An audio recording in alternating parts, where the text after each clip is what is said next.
السلام علیکم۔ فلوسی 2025 کو لے کے جو نیوز گردش کر رہی ہے کہ کیا واقعی پاکستان بنگلہ دیش اور سری لنکا والوں کو بلیک لسٹ کر دیا گیا ہے کہ یہ لوگ نولہ اوستا اپلائی نہیں کر سکتے، اس کی حقیقت کیا ہے؟ سب سے پہلے تو میں آپ کو بتاتا چلوں کہ اس کی حقیقت یہ نہیں ہے کہ ان کو بلیک لسٹ کر دیا گیا ہے، لیکن اس کی جو ہے نا بیک ورڈ پہ کوئی اور ان کی اسٹریٹجی ہے جو وہ یوز کر رہے ہیں۔ وہ دو وجوہات پہ ہے جو کہ 2023 اور 2024 میں ان کو دیکھنے کے لیے سامنے آئی ہے۔ جو بھی ان کا پریچنتوالے ڈیٹا جو انہوں نے اکٹھا کیا ہے، جس وجہ سے انہوں نے یہ سٹیپ لیا ہے کہ ان تین جو کنٹری ہے ان کو کیسے نولے اوستے دینے چاہیے، وہ میں آگے آپ کو بتاتا ہوں۔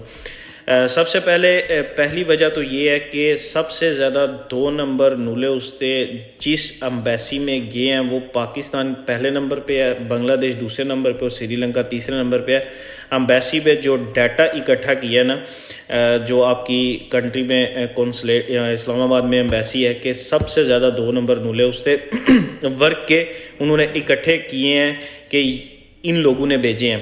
ایک مین وہ وجہ ہے۔ دوسری مین وہ وجہ یہ ہے کہ سب سے زیادہ نولے اوستے نکلے کینسل ہونے والے کی پرسنٹیج پاکستان کی ہے، ٹھیک ہے، پھر بنگلہ دیش آتا ہے اور پھر سری لنکا آتا ہے۔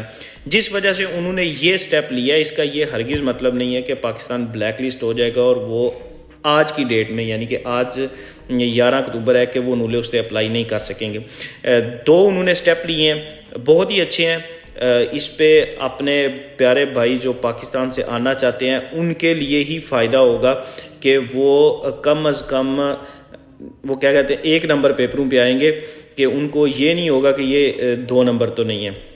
سب سے پہلے انہوں نے بولا کہ ان 3 کنٹری ایسی ہیں جن کا آپ کنٹرول کرو اپلائی کرنے سے پہلے، کہ واقعی بندے کے پاس ایسی ریکوائرمنٹ ہے کہ یہ اپلائی کر سکتا ہے۔ دوسرا، ایک سسٹم ہوتا تھا کہ جو جیسے ہی ہم پہلے 2023 2024 اور پیچھے جو بھی امیگریشن فلوسی اپلائی ہوتی تھی، جو کلک ڈے میں ٹائم پہ انٹری مار لیتا تھا اس کو سسٹم آٹومیٹکو کے تحت نولہ اوستا ایشو کر دیا جاتا تھا، جو کہ کوٹے میں ہوتا تھا، جتنا کوٹا انہوں نے دیا ہوتا تھا۔ بعد میں پھر اس پہ کنٹرول شروع ہوتا تھا اور پھر وہ کینسل ہو جاتے تھے، پھر جو پیچھے لوگ رہ جاتے تھے وہ پھر ان کے نکلنے شروع ہو جاتے تھے، سٹیپ بائی سٹیپ یہ ایسے چلتا تھا۔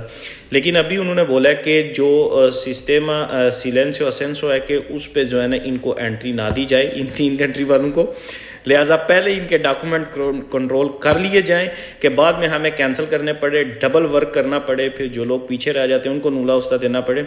اس لیے صرف ابھی تک یہ سٹیپ ہے کہ انہوں نے ہمیں 2 چیزوں سے نکال دیا، ٹھیک ہے۔ ایک تو سسٹم سیلینسیو سے ہمیں نکال دیا کہ جب آپ اپلائی کرو گے پاکستان اور بنگلہ دیش اور سری لنکا والے، سب سے پہلے آپ کا کنٹرول ہوگا، پھر آپ کو نولہ اوستا ایشو ہوگا۔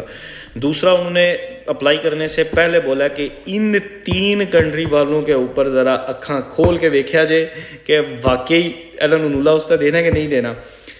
تو اس چیز کے بارے میں آپ پریشان نہ ہو۔ ابھی تک جو لوگ بھی نئے ابھی ورک ویزے پہ آنا چاہتے ہیں، ایسا کوئی نہیں، بلیک لسٹ کوئی نہیں ہو رہے آپ، اور نہ ہی وہ لوگ جن کے نولے اوستے ابھی تک ویلڈ ہیں وہ پاکستان میں اپنے اپائنٹمنٹ لے کے جمع کروائیں، چاہے وہ وکیل کے ذریعے لیں یا کسی کو ادھر لے دے کے لیں۔